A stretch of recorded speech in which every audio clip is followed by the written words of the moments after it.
Here's how you can use Clay to qualify 10,000 accounts in 5 minutes. Most companies are using Clay on the surface level and use it to launch outbound campaigns, as that's the most popular use case for Clay, for good reason. But it can be used for plenty of other stuff. So here's a use case that can literally save you half a year and a ton of money in account research. I'm Yanni from Growth Today, and we have been working on this exercise with a client of ours, which is a well-established brand in a highly competitive space.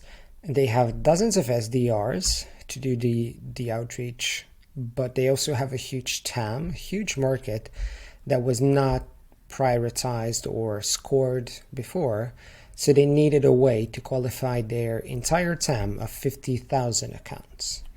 Before doing this exercise, their SDRs didn't have any insights of how important an account is, how much time and effort they should put into an account. They had to manually research like a dozen different data points to understand the potential of an account. And yeah, they needed a better way to do that. In an imaginative scenario where they would have done this manually, they could have picked 4 SDRs from their team to work on this full time. And let's say every account takes 10 minutes of research with these dozen or so data points. It would have cost them an estimated 1 year and $200,000 to go through this exercise. So instead, we built them a Clay table and automated the account research and scoring. So let's take a look at the table. We have the domain, the account owner, the website name, fairly basic stuff to identify the account itself. And then we have monthly visits. This is their monthly website traffic. We've got this from SimilarWeb, which is a pretty good data source for this. Clay recently launched a new integration with SEMrush. That could be another data source to get this data point. We went with SimilarWeb because the client had a subscription with SimilarWeb in the first place. So we got the monthly visits and assigned a score based on that. The higher the number of visits, the higher the account score. The next thing we checked was, is it a vertical that they usually have higher success closing? Is it an ICP category? So for this, we relied on 2 different data points. One was the LinkedIn industry category that the company LinkedIn page has, which the company sets when their social media person creates or edits the page. The other thing we did was have ChatGPT read the LinkedIn description.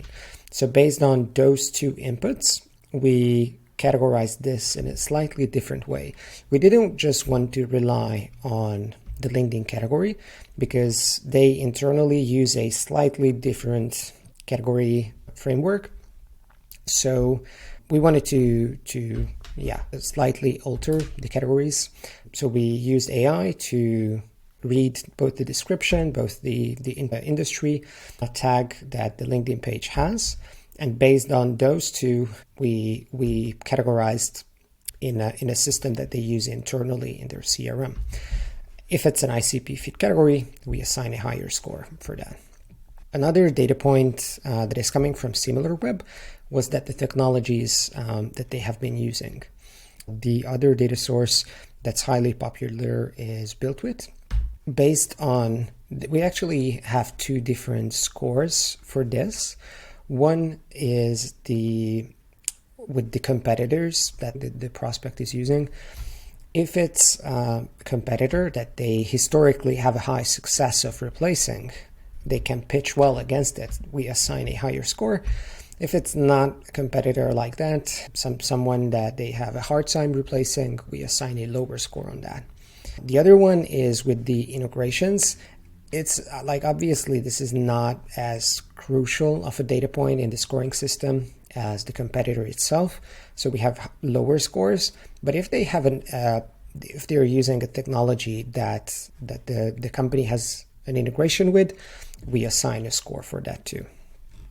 Then we enriched the company on LinkedIn. Plenty of data points that we use for scoring is coming from LinkedIn. And the next one is also a pretty interesting one. We wanted to understand if the company is selling for B2B or B2C. For B2C, it's a better fit customer for them, so we assign a score for that. If it's B2B, we don't assign a score for it. After that, we are finding key decision makers in the marketing department. Also, we're checking the sales headcount, and we assign scores based on those as well. We take a look at the overall employee headcount and assign a score based on that. And also separately, we check if they have been growing in the past 12 months or they are shrinking. What's the trend in terms of company headcount growth? And if it's growing, we also assign a score based off of that. Another interesting piece of data for them is the number of online reviews that they have across several review sites. There are a few native integrations within Clay which you can use to get this. For example, we did that with Yelp, but there were some where we had to come up with a custom Google search to identify the number of reviews that the site has on Trustpilot, for example. So we used a combination of the native Clay integrations, but sometimes needed to perform custom searches and Claygent, which is this built-in scraper in Clay to get the data points. So we got the number of reviews from Yelp, from Google, from Trustpilot, and from G2, and we aggregated all those review numbers and we assigned a score based off of that. The higher the number of reviews, the higher the number of points for that. We also took a look at the revenue of the site. Well, this is actually better if I show you in another view, because we used a waterfall of Clearbit and Owler. And then we have the revenue number, and we use the formula again to add a score based off of that. The higher the revenue, the higher the account score, obviously. One more data point coming from LinkedIn is checking if they have open jobs right now, which is an indicator that the account is growing or has potential to grow. So if they have open jobs, we assign a score based off of that. Now, another interesting part of the project was to identify the aggregated number of social media followers of the accounts across Facebook, Twitter or X, YouTube, and Instagram. So we scrape their websites to identify the social media URLs within their footer. And once we have the links to those pages, then we have a Claygent scraper, go on the website, go on this URL, and try to identify the number of followers that they have across Facebook, Twitter, and YouTube and Instagram. And then we also aggregated the number of followers, just like we did with the number of reviews online, and then assigned a score based off of that.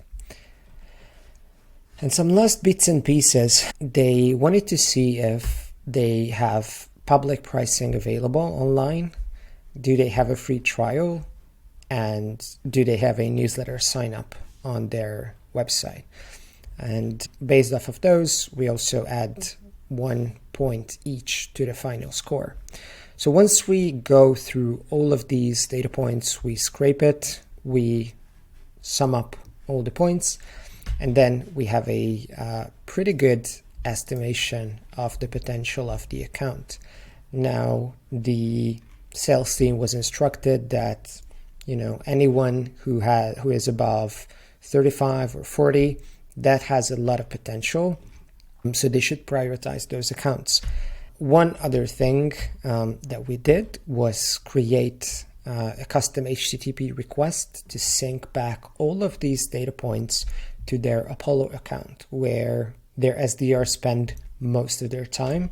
So they don't have to context switch, they don't have to go back and forth, they don't even have to see Clay and this table, because all the data that I have just gone through is going to be available right at their fingertips in their Apollo. So they can use it, slice and dice it, whatever they want to do with that. Now their sales team is empowered by up-to-date database across their whole prospect list of 50,000 companies, allowing them to focus their efforts where they have a high chance of winning, because they may be able to replace a competitor, for example, or go for accounts that is a perfect fit for their solution. Now, a few caveats and final thoughts. You may have seen that there are some sites that cannot be scraped. There are some errors. It will never be 100% accurate. And if you are to embark on a similar journey, you have to accept that. The data that we have scraped, we have gathered, is 80 to 90% accurate. But that is expected. It is still much better to have 80 to 90% accurate data for your whole TAM than having no data in your TAM.